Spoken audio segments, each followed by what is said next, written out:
One of the most common questions I get asked is, how do I balance it all? Between my business, my kids, my workouts, my steps, eating healthy, having a relationship, having friends, cooking meals, all of that stuff. How on earth do I handle all of that? How is that even possible? It hasn't always been so easy. I used to get very overwhelmed about different pieces. And so I want to share with you today my strategy on how I do handle all of this, how I make all of these different areas of my life work together so that I can find success in each one of them. Because it is possible to reach your health and fitness goals along with having time for your family, along with having time for your kids, and along with having work and all of the other things that happen in life. So let's talk about how to make a strategy to live a happy, healthy lifestyle and to reach your goals. Let's get started. So with so many priorities out there and so many people requiring your time and so many activities that require more time and other things that require money, it can get really overwhelming if you are looking at all of those things that require you. And that overwhelm can kind of turn into two different things, at least it does for me. One, it can lead me to just constantly feeling overwhelmed and like I don't have any time. Meanwhile, I'm doing a lot of the different things and just not realizing how much progress I'm making. Or two, it can actually lead me to feeling so overwhelmed I don't want to do any of it. I don't want to eat healthy, I don't want to work out, don't want to hang out with the kids, and I'm just overwhelmed. So neither of those options are very positive. So let me talk to you about how to approach this differently so that we don't get overwhelmed. So when I start to feel like I have way too many things on my plate, I take a second and I breathe. Then I go and I write down all the things that are stressing me out. And these can be simple things like there's dishes in the sink and I can't stand when there's dishes in the sink, all the way up to a presentation I have to have, an important phone call, the kids' recital, all these different pieces. They all are causing some sort of level of stress on me, and I write them all down. Nothing is too insignificant. So if it's causing me stress, it gets put down on the list. Usually once I get everything written out, it feels good to just have that there because now it's out of my brain and it's there, and that step in itself is kind of a stress relief. So then you take that list and you set it aside for a sec. Then I make a separate list of my goals. I make a high-level list of all of the things I want to achieve. So if I don't really think about this and I have no goals, I'm going to be ping-ponging around everywhere, not really understanding what my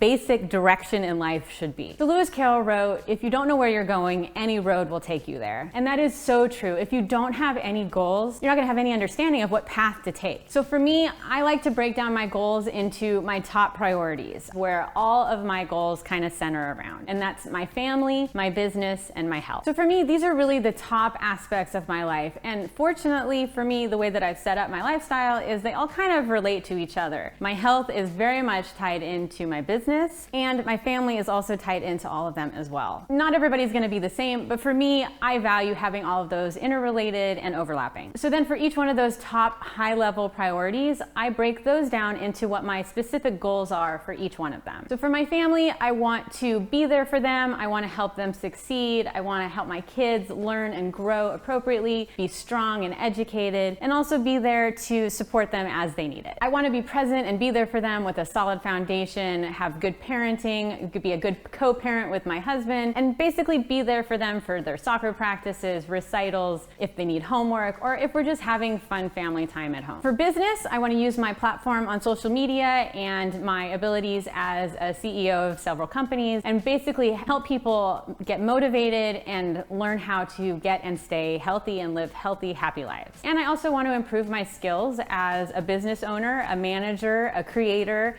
and an influencer in order to help as many people as I possibly can to provide as much value for pursuing their healthy lifestyles and following their dreams on their journey. For my health, my goals are to improve my overall physique, reduce body fat percentage, get stronger in the gym, have exercise and fitness as a major part of my healthy lifestyle. I want to focus on nutrition and making sure I am nourishing myself with whole and real foods. I also want to pay attention to having the cleanish lifestyle where I don't have to obsess over every little piece, because I also want to enjoy other types of foods that aren't as healthy for me and have a good balance. And I also want to focus on my own continual self-improvement, on being a human with my relationships, with friends, with my husband, with my children, and making the time to really pay attention to and build those relationships. So all of this stuff that I've put together has taken a lot of time and a lot of thought to really focus on what are my goals in life and what do I want out of life, what are my challenges, What are the things that I really already have that I want to improve? And it really takes a lot of determination. It's a task that takes focus and iteration and time. And this is especially true for me, and if you're like me and you're very task-oriented and you just want to check off all those boxes on your to-do list to reduce the stress, chances are you probably need to understand more of a high-level understanding, and you're not just going to be a task monkey and go through all these different things. Instead, you're going to take a second and realize, does this align with my goals?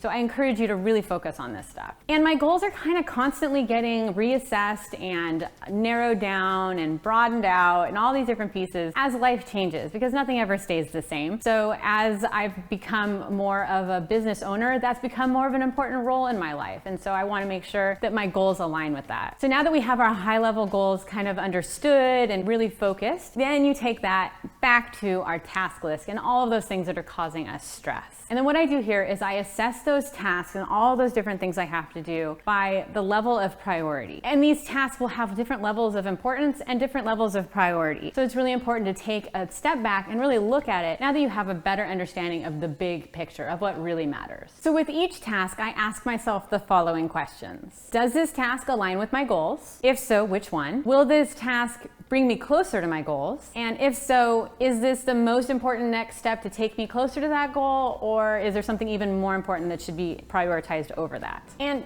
does this task have to be done by me? If not by me, who else might be able to do it? So at this point, I usually have to accept that not all of these tasks that are on my list of things that are freaking me out at the moment need to get done. Not everything is as important as it might seem. Really, I need to take a second and realize I have higher level important things that need to be done, so something is going to have to give. I need to accept that I can't do everything and I shouldn't have to do everything. And this really helps me understand that I have to do certain tasks in front of the other based on their priority, and then also make sure that the tasks that are even on my list and that are making it to that are the ones that make sense to do, which I think is really the major part of what gets me all worked up. Is I have a lot of things on my plate, and a lot of it is stuff that I don't really have to do, but there's other things that are very important that require more time and energy that I really should be doing. So I can't reach my goal every day, but I can take those incremental steps towards reaching that goal so that I can be on track. Like we were talking about, if you have nowhere that you're going, any road will get you there. So if one of those things that's causing you stress on your list, like you're overweight and you don't like your body, so losing weight is kind of a large goal in order to achieve that final priority, right? So instead of focusing on that giant piece, break it down, figure out what steps you can do in order to get to where you're wanting to go. Every little step along the way is a part of that journey, and eventually you'll get to where you're trying to get to. So a good example would be, instead of focusing on that large, I have to lose weight, that can be very overwhelming and very stressful. Break it down into smaller steps. Replace a candy bar with an apple when you can. Replace a soda with a water when you can. And all of those steps will add up over time. What you want is to get to a point where what you're doing each day feels doable so that you can reach your goals. If you don't feel like it's doable, it's already over, and you're back to that overwhelmed person who can't get to anything done because they're so stressed out. It's about making time for what you've deemed important in order to achieve your goals in life, and letting go of the other pieces that just aren't in line right now with what you're wanting to do. And it really takes time to build up this momentum. If you consider a train takes a long time to get started, right? It's very slow moving in the beginning. But once it gets started and it starts to gain that momentum, it is something to be reckoned with. So what we want to do is we want to give you the steps that you can start to really build on themselves in order to get to that end goal. And once you get going, that momentum is really going to drive you there. It's always hardest when you first start. I promise you. It gets easier and easier. People ask me how I do all this with 4 kids and a business and all of that. I have momentum. I set myself up. I've gotten started. Everything is easier today because of the steps I took before. It just takes the effort to get those steps started. Check out my video on what I eat in a day for an inside look on how I balance all this, and I will see you in the next video.